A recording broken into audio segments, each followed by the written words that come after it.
Should you delay your retirement? Hey folks, welcome back and thank you for joining us. Welcome to Retirement Roadmap with Master Plan Retirement Consultants. My name is Evan, and with me as always, retirement planner Mark Fricks. In this episode, we'll discuss the reasons some people are delaying retirement, as well as the pros and cons of working a little longer. Mark, nowadays, more than ever, retirement looks so different for each individual. It's such a wide open field as far as decisions to be made. There's so many things to think about. You know, if you were blessed to have a pension, you know, how should you take that? You know, if you wait longer, is your pension larger? Some pensions get frozen, right? So it doesn't help to go further. We all know about the Social Security decisions, which I'm sure we'll talk about today as well. But there's more math to it than, 10 years ago, I was always about wait till 70, wait till 70. But the more I read, and I hope we'll get into that a little bit today, that, what is the current value of money versus the value of money in 3, 4, and 5 years? 100%. It's just so many things to think about, and we have so many discussions with clients. It really makes it interesting. It really does, all different avenues. So let's explore that today. Yeah, absolutely. Delaying retirement, or even going partially into retirement, is becoming more common, but delaying retirement is increasingly common. Many people over 50 are choosing to work longer, like you said, to improve their savings, maybe increase that pension or Social Security amount, stay active, gives people something to do, but also to adjust to modern financial realities. Economically, uncertainty in that area can cause people to stick it out a little longer, just to make sure that they feel extra secure in their retirement. Well, especially when they start thinking about, we have some clients that come in and say, "Oh yeah, I'm not going to live past 75." And I start having that discussion with them and say, well, think about this, think about that, think about what's happening in medicine and health and DNA and all the things that are going on, what we could not do 10 and 20 years ago versus today. Now, is the quality of life still going to be there? That's another question, and that could come into play from a standpoint of money. Maybe you live till 90, but those last 5 years, you're needing a lot of care, so there's that money as well. So it's a different picture. You can't look at your parents and your grandparents and what they did. You've got to look at today's reality. Just like 20 years from now, it's going to be different for those folks as well. Yeah, absolutely. So surveys show that nearly 25% of pre-retirees plan to delay retirement, and about 1/3 of current retirees are considering unretiring, and we've seen that before. You retire, do your bucket list for a couple of years, and eventually you're just like, I'm kind of bored. I want to get back out there. And we'll talk about some of the reasons for that as well. Across generations, people expect to retire around age 70. Even though they'd like to retire closer to 64, that 6-year gap is driven by longer lifespans, higher costs, economic uncertainty. The higher lifespans are a really interesting one because we discuss this all the time.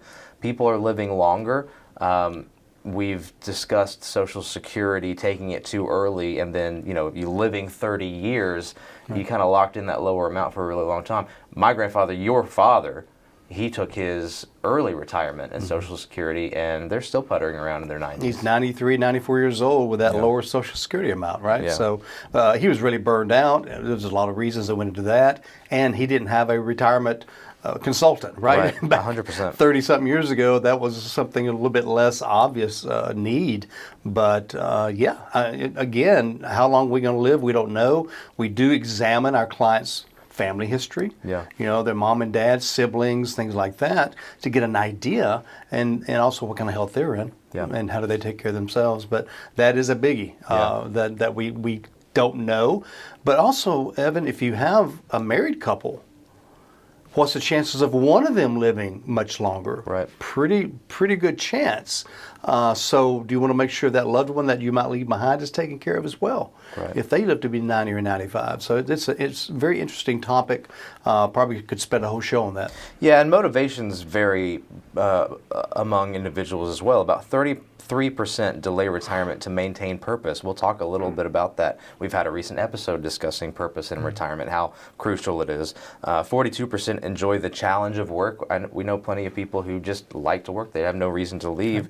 They feel motivated by that. But over half cite financial concerns or the desire for more flexibility. So the first thing to decide whether or not you should or need to delay retirement, number one, do you know your numbers? The big, broad savings discussion. There's no single magic number for retirement readiness. It depends on the individual lifestyle, health, location where you live. There's so many factors that go into what you need in retirement, what that actual income need is, and then the savings outside of that income need. Yeah, we have so many clients that, I wouldn't say so many, but maybe 20% of our clients, that's just kind of a guess, have retired nicely on $200,000, $300,000, $400,000 in retirement savings. Now, they might have an extra pension or whatever may be going on. Maybe they don't. Maybe it's just the fact that they're living on less because they're used to living on less. Maybe they do work some part-time work as well. Yeah. This magic number you keep hearing thrown about of you need $1 million, that number's been around for 30 years. Yeah. So where's the inflation aspect of that? It's really been funny. I still have clients coming in saying they've read that.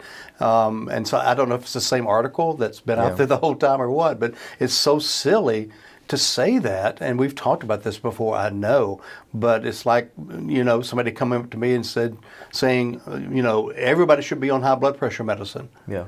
Regardless, and that they were doing that with cholesterol medicine for a while. Yeah, everybody should be on a statin or whatever, and I just that's not true. Let's take a look at your situation. So again, it's I think what we do that I really love is that we take what they have. We take all the other pieces of the picture and we squeeze every bit of juice out of it we can. And what I mean by that is we make everything more efficient, every piece of that puzzle. And so if you can make every piece a little more efficient, suddenly you've made the entire picture twice as efficient, if it's done correctly. So I love that being one of the things that we do. Yeah, the magic number discussion is such a waste of time. It's a waste of time, and it's for articles on websites and magazines and things like that. Because really, if you don't know, you're gonna want to look somewhere. They want to give you something, but it could be any number that they throw out there, and it doesn't matter because your case is different. Also, they're looking at this giant nest egg as one account to just withdraw from. They're not looking at splitting it up or making it more efficient, like you said. How much do we need? What do we need to use to create that income? We still need growth on the other end. It's much more, so many more moving pieces than just something black and white. So it's almost a waste of time to even mention that. Yeah, it's a waste of time. But delaying is helpful.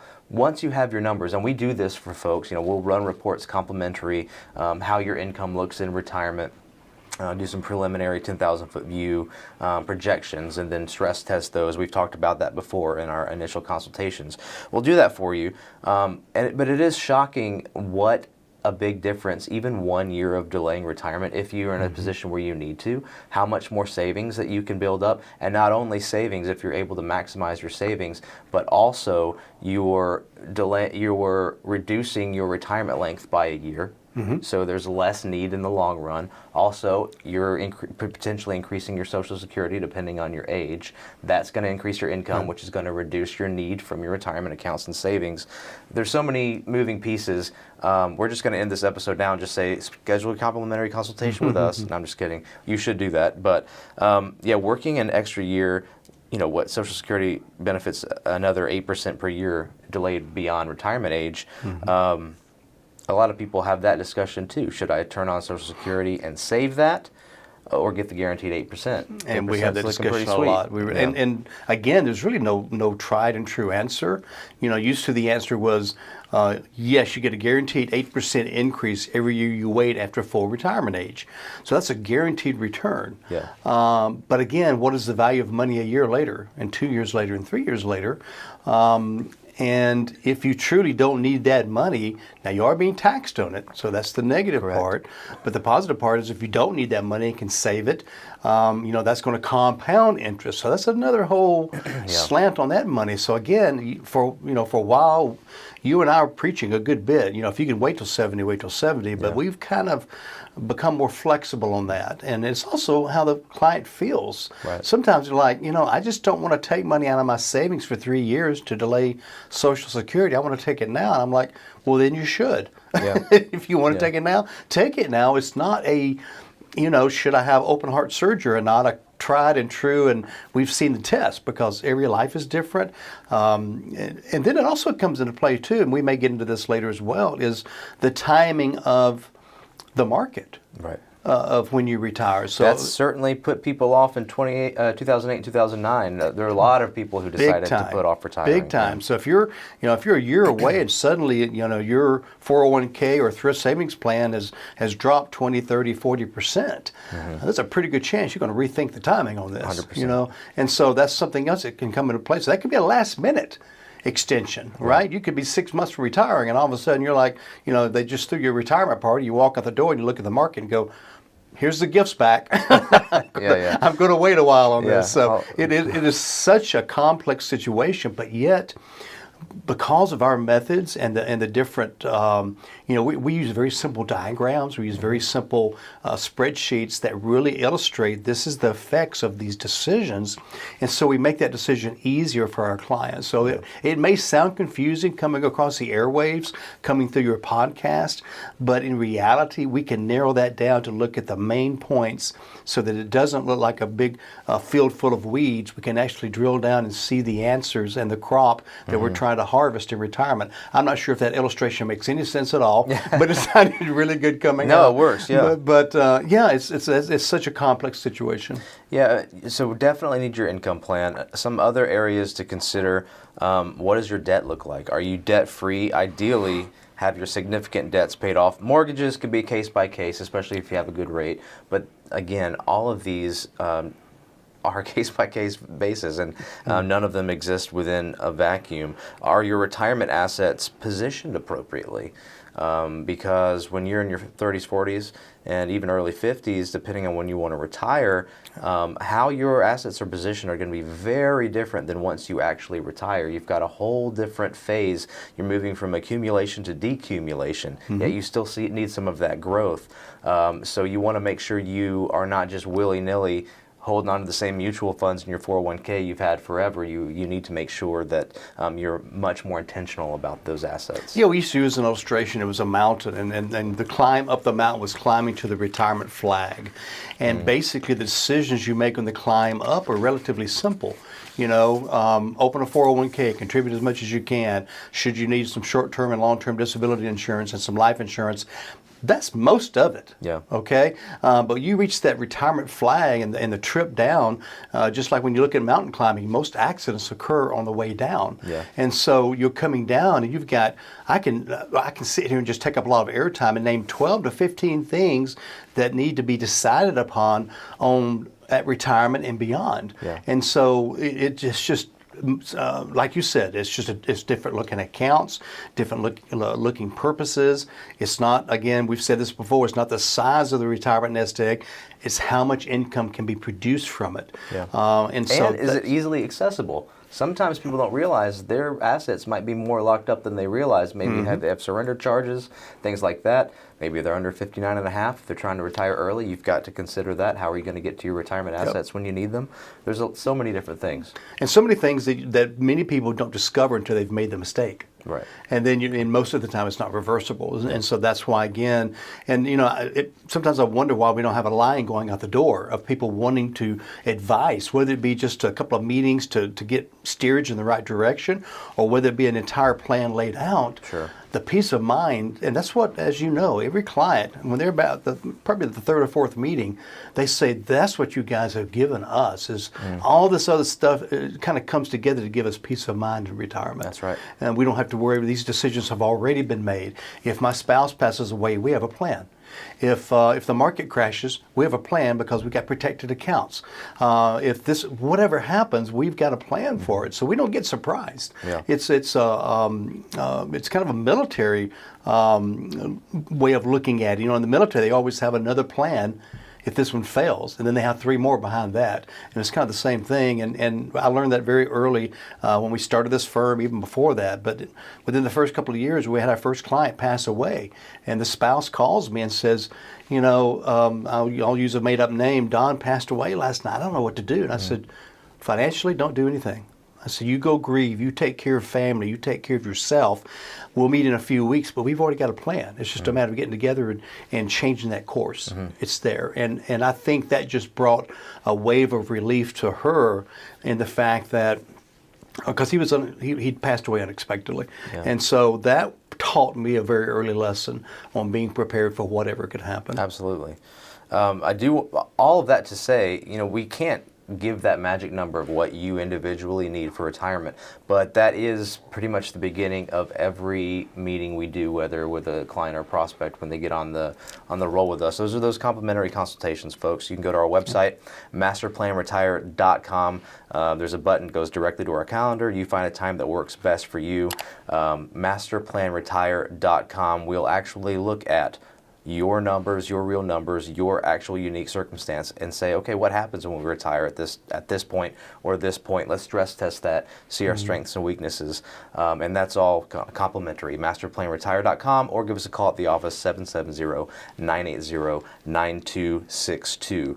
Outside of the those financial considerations, another huge consideration, is healthcare. So a couple of broad pictures: retiring before age 65 can create a costly coverage gap before Medicare eligibility. Maybe you're on your spouse's plan and they're still working. Like, there's a lot of different circumstances, but in general, before 65, you've got a little bit more consideration with healthcare. Cobra, Marketplace, even, like, these things are expensive. And they're ever changing. And they're always changing. Waiting a year or two to 65 to Medicare could be a good move for that. And then there's also, of course, long-term care considerations. This isn't going to be an episode too much into that. That's a little bit more of a long-term preparation, but you need to at least have an idea of what that's going to look like, because you never know once you walk away from one insurance health plan. There's a lot to consider in that sense. Yeah, there's statistics out there that that I don't have memorized, but like if a couple reaches age 65, there's like a 75% chance one will need some type of a long-term care situation, whether it be home health, whether it be assisted living, memory care, whatever. So there's a pretty good chance that there's going to be some care needed. And we have some occasional clients that will say to us, where we as a family, we take care of our own. And that's a great sentiment. That's a great agreement to have. Hey, we'll take care of our own. But do you look at real life? Clients we talk to that have been through long-term care situations, including us, Evan, with our family, we see that it's not as simple as we'll keep dad at home. There's a whole lot more to it than that. First of all, do you want to burden the kids that already have kids with trying to fill in with some home health care or making sure dad's taken care of? Then there's also the spouse. If there is a spouse left, it can subtract years to their life too. There are statistics that show that their lives are shortened, their stress level is higher, and sometimes you just can't take care of them at home. So don't fool yourself, I guess, into thinking, hey, we'll keep dad, and maybe it can happen, but I would not bet on it. Yeah, 100%. So another huge consideration is purpose, and we just recently had an episode available on YouTube or wherever you stream your podcasts on the importance of purpose-filled retirement. Emotional readiness, we know, matters just as much as finances. Basically, fulfillment and purpose, if you need to feel a sense of accomplishment. And so to determine if you're ready for your retirement, does your work provide that for you? Are you going to be able to replace that sense of accomplishment and purpose? Do you have clear plans on how to spend your time in retirement?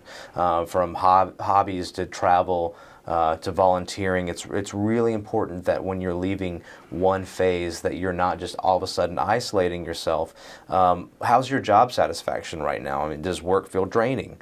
Is it unfulfilling? Do you dread going in? I have a client retired about a year ago just because he just could not drive to Atlanta anymore. The traffic, it was just stressing him and causing him so much anxiety. Are you burnt out? Are you experiencing significant stress or health issues related to work? So, what's your motivation? Do you have that purpose? we're so career driven. We find our identity oftentimes the first thing when we meet new people. Hey, what do you do? That's how we identify ourselves, and I would argue mostly in an unhealthy way we tie our identity to that. Well, it also could be the flip side too. We have some clients that they really enjoy the type of work they do, but maybe their boss has changed, or the environment has changed, or just the 9 to 5 daily grind. So a lot of them will step back into more of a consulting. Sometimes their company will be flexible. Hey, give us 3 days a week, or we'll let you do, this is a project we have coming up. Things like that. And I think that's a great transition if you love the type of work you do. That's kind of, our clients will ask me, say, Mark, you're getting on up in years. I'm really not that old. And they'll say, when are you retiring? And I say, I don't have plans to retire. My role may change more into the things I really love doing. I love my entire job, but there's some things I love more than others, and so maybe I go more toward that as we bring in new advisors that take on other new clients as well. So I see that happening as well, and more freedom and being able to take a little bit more time off to avoid burnout, but also the things I love to do. So it's just so many different ways it could go with that. So finally, the last thing I would just want to say is family and community. Do you have a social circle outside of your work? A lot of times, we're working, the majority of our time is spent at work around these folks at our office or wherever we are. Whether we like it or not, that might be our social circle. So making sure that your support system, your partner is ready, or you have strong social connections outside of work. I mean, your loved ones really factor into your retirement decision as much as anything else. You likely will be spending a lot more time with your family. So it's important to make sure your expectations are aligned. You don't want to retire and expect, we're going to be doing all this stuff together, and then maybe your spouse is like, I'm still have my schedule that I've got to deal with. Or maybe you retire early enough that your spouse is still working and all your friends are still working. And how you're like, what am I going to do? I read the other day the 3 circles of retirement are health, wealth, and social. And so I think if you concentrate on those 3 circles, and I would add either a 4th or make it part of social, would be spiritual. Whatever that means to those that are listening as well. I make that part of social, I guess. But again, do you have the wealth to retire? Are you able to maintain that wealth in retirement? Are you able to maintain your health in retirement? And finally, creating, like you said, that social circle, whatever it may be, whether it be church, whether it be a couple of local clubs, volunteering, things of that nature. Just so important to have a cause, whatever type of cause it may be. And we see clients struggle with this, and we talk about it a lot. So in closing, I want to leave the listeners and viewers with 3 questions to ask yourself. 1, why am I retiring? Is it for a new chapter or to escape something? It could be both of those things. Why am I retiring? Number 2, what will I do every day? Having a plan prevents boredom, feelings of aimlessness, maintaining your purpose. And then 3, can I live on my budget? Run a realistic retirement budget, and that is where we come in and help our clients develop that retirement plan. Again, you can go to masterplanretired.com, schedule your complimentary consultation. Mark, any remarks in closing? No, I think what those 3 questions actually matched up to wealth, health, and social. 100%. They really did. It was kind of funny. We didn't plan that. But I would just say, again, just make sure you have a plan and you've worked with somebody that knows what they're doing. But until we see each other again, we're glad you joined us. But remember, plan well and prosper. Take care, everybody.